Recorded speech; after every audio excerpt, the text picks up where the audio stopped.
Mérite de réflexion épisode 02, stratigraphie sismique. La première étape de l'interprétation séquentielle des lignes sismiques.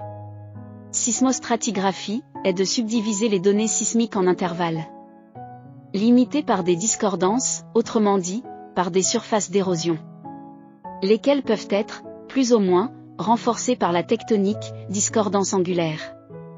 Ces surfaces d'érosion sont induites par des chutes relatives du niveau de la mer qui délimitent les cycles statiques.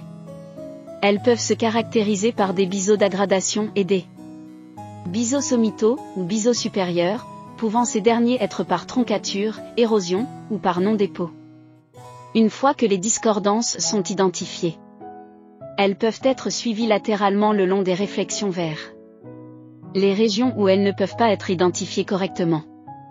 En fait, quand les discordances ne sont pas renforcées par la tectonique, elles sont, uniquement, évidentes, près du rebord du bassin par les remplissages des canyons sous-marins, et dans la plaine côtière, par les remplissages des vallées incisées, où les fleuves ont été obligés à creuser leur lit pour établir un nouveau profil d'équilibre provisoire, une fois que les chutes relatives du niveau de la mer détruisent les profils d'équilibre des cours d'eau.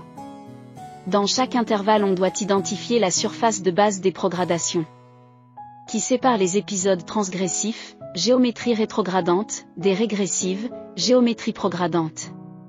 Cette tentative d'interprétation géologique d'une ligne sismique de l'offshore de la Mahakam, Indonésie, a été faite par des géoscientistes entraînés en stratigraphie séquentielle et qui connaissaient à l'avance le contexte géologique de la région.